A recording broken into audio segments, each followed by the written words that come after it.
para jamaah istighosah keliling seluruh juga jamaah pemesan yang dimuliakan Allah. Alhamdulillah kita bisa berkumpul di tempat ini dalam keadaan sehat walafiat. Mudah-mudahan apa yang kita panjatkan mulai tadi diterima oleh Allah Subhanahu wa Ta'ala, dinilai sebagai amal ibadah, dan juga yang terpenting mudah-mudahan disampaikan kepada almarhum almarhumah yang dikhususkan oleh tuan rumah Bapak Haji Muhammad Fadlun. Selanjutnya salawatullah wassalamuhu mudah-mudahan tetap terlihat limpahkan kehadiran Nabi Muhammad SAW, tentunya dengan suatu harapan mudah-mudahan kita kelak digolongkan sebagai umat terbaik dan bisa bersama-sama beliau di surganya Allah. Amin ya rabbal alamin. Para jamaah yang dimuliakan Allah, ini nuansanya masih nuansa Idul Fitri, makin kita teraspektor. Makanya ini terbatas yang datang karena mungkin masih banyak yang amal kelas.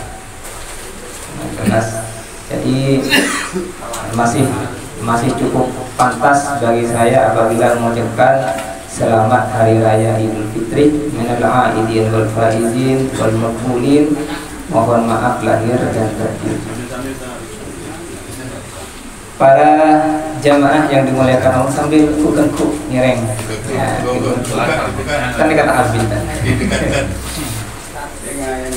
Para jamaah yang dimuliakan Allah, ketika kita sampai pada Idul Fitri, tentu kita banyak yang bersenang gembira dikarenakan kita sudah menyelesaikan ibadah bulan puasa, sekaligus biasanya banyak kuk nikah. Terutama anak-anak ini cek senengnya karena biasanya banyak oleh amplopan, banyak oleh salaman, banyak oleh angpau. Kisah seneng anak, kipan seneng iya, seneng.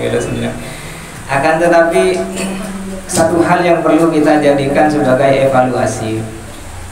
Jadi begini, misalkan beda orang atani, ini kan analogi. Misalkan ada orang yang bertani, kemudian setelah selesai, setelah panen, ternyata hitungan dari modal itu lebih. Senang apa guntan? Senang, lebih. Misalkan hasil dari tani, ternyata biaya yang dikeluarkan dengan yang didapatkan ngepres. Tak senang. Konsentrasi pakai sambil ngomong kacang. Tak senang. Kenapa? Karena hitungannya rugi. Meskipun sebenarnya modal yang dikeluarkan dengan hasil yang didapatkan itu sama.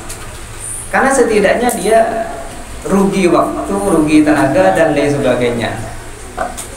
Kalau misalkan di antara yang ditanam modal yang dikeluarkan dengan hasil yang didapat itu kurang, senang lah bentar, mengkorang. Yang dikeluarkan modalnya 10 juta, leon-leon yang 5 juta. Senang, saran boleh. Sebenarnya begini juga dengan Ramadan. Jadi Ramadan itu setelah Ramadan dilalui ada 3 kategori sebenarnya. Ada orang yang berhasil, ada orang yang rugi, ada orang yang celaka.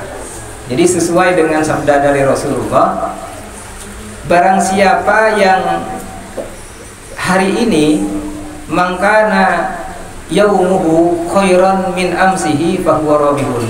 Barang siapa yang hari ini lebih baik daripada hari kemarin, maka dia adalah orang yang beruntung. Sedangkan yang kedua, wa mangkana yaumuhu misla amsihi fahuwa maghbunun. Barang siapa yang hari ini sama dengan hari yang kemarin, itu aslinya adalah orang yang rugi. Mun pada rugi. Apabila hari ini lebih buruk daripada hari kemarin, maka dia termasuk orang yang dilaknat atau yang celaka. Jadi mangka la yaumuhu syarrun min amsihi fahuwa mal'unun. Maka kemudian setelah bulan Ramadan ada orang yang beruntung, ada orang yang rugi, dan ada orang yang celaka. Bagaimana cara menandainya? Nah, ini penting bagi kita. Darum caranya melihat bahwa kita ini termasuk orang yang beruntung, rugi ataukah celaka. Kita lihat sesudahnya di dalam 11 bulan. Jadi seorang ulama mengatakan bahwasanya inna min alamati qubuli syahri Ramadan, tanda diterimanya amalan-amalan kita di bulan Ramadan, hendaknya keadaan seorang muslim setelah bulan Ramadan ahsana min qabli Ramadan, lebih baik dibandingkan bulan Ramadan. Maka pada saat ini perlu kita bandingkan kira-kira di dalam 11 bulan yang akan kita lalui kira-kira lebih baik atau tidak dibandingkan dengan bulan Ramadan. Pertama yang perlu dilihat apa? Di bulan Ramadan itu ada kewajiban yang namanya kewajiban puasa. Maka kita lihat kira-kira di dalam 11 bulan kita ini tertarik apa tidak untuk berpuasa. Misalkan tertarik untuk berpuasa di dalam 11 bulan, berarti itu tanda bahwa puasa kita di bulan Ramadan dikabulkan. Misalkan ada yang puasa, sekarang puasa apa biasa? Puasa Syawal. Nah, bagi yang kita menjalankan puasa Syawal itu sebenarnya bagian dari tanda bahwa puasa Ramadan kita diterima. Misalkan kita puasa Syawal, baik itu puasa Syawal langsung 6 hari ataupun dipilih, pokoknya dalam sebulan, dalam bulan Syawal itu berpuasa. Itu tanda bahwa kita diterima puasanya. Makanya usahakan puasa yang beberagi puasa sambal lagi, karena saya lain tak puasa topak osom jajan. Kalau Ramadan kita enak puasa karena memang yang lain pada puasa, mun sambal ini beberagi karena saya lain dari jam kacan gua awan puasa. Ini kan tak saya, makanya berat. Maka kemudian Rasulullah itu memberikan informasi bahwasanya man shoma Ramadan summa atba'ahu sittam min Syawal kana kasyamid dahr. Barang siapa yang berpuasa Ramadan kemudian nambahin 6 hari, maka dia akan mendapatkan pahala puasa 1 tahun penuh. Ki usaha ki pun bisa bahas 6 hari. Cok sebulan kan banyak lebih nih kan puasa 6 hari, usahakan puasa 6 hari. Sekaligus itu akan menjadi tanda bahwa puasa kita di bulan Ramadan diterima. Yang kedua terkait dengan qiyam. Ada qiyam Ramadan yang dikenal dengan sholat tarawih atau sholat qiyamul lail. Nah, di bulan Ramadan itu banyak pekerjaan sunnah qiyam.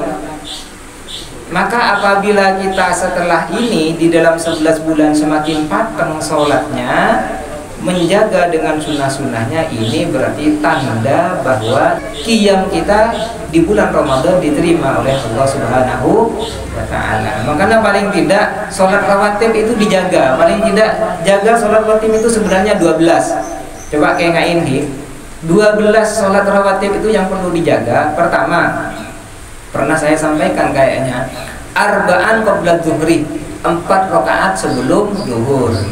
Terus warakaataini ba'daha, dan 2 rakaat sesudahnya. Sedemikian.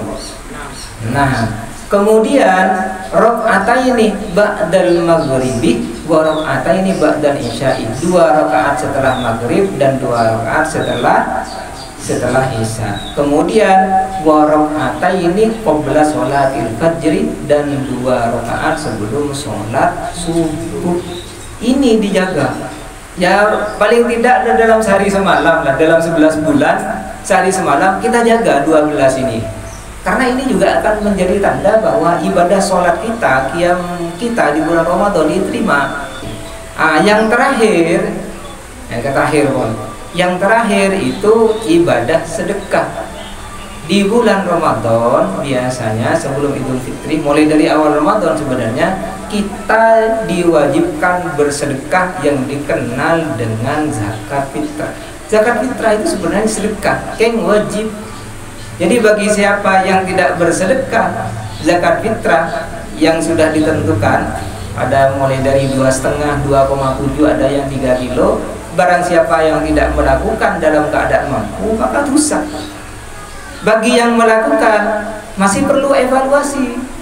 Bagaimana evaluasinya? tanda daripada sedekahnya di bulan Ramadan itu diterima, maka di dalam 11 bulan dia gemar bersedekah. Makanya ini alhamdulillah tuan rumah ini termasuk bagian dari tanda diterimanya zakat fitrahnya atau sedekahnya. Kenapa? Karena sekarang di awal bulan Syawal sudah mengundang kita untuk makan-makan, kayaknya makan-makan ada makan-makan. Takutnya saya sampaikan tidak ada makannya. Nah, ini kan bagian dari sedekah. Ini tanda bahwa ibadahnya di bulan Ramadan itu diterima. Ibadah apanya? Ibadah sedekah. Ya bagi yang tidak langsung sekarang, ya paling tidak usahakan nanti bersedekah. Kalau mau ke masjid kan bisa sedekah subuh atau sedekah Jumat berkah dan lain sebagainya. Karena hal itu akan menjadi tanda bahwa ibadah-ibadah kita yang di bulan Ramadan yang kita kerjakan itu diterima. Sudah jelas nggih?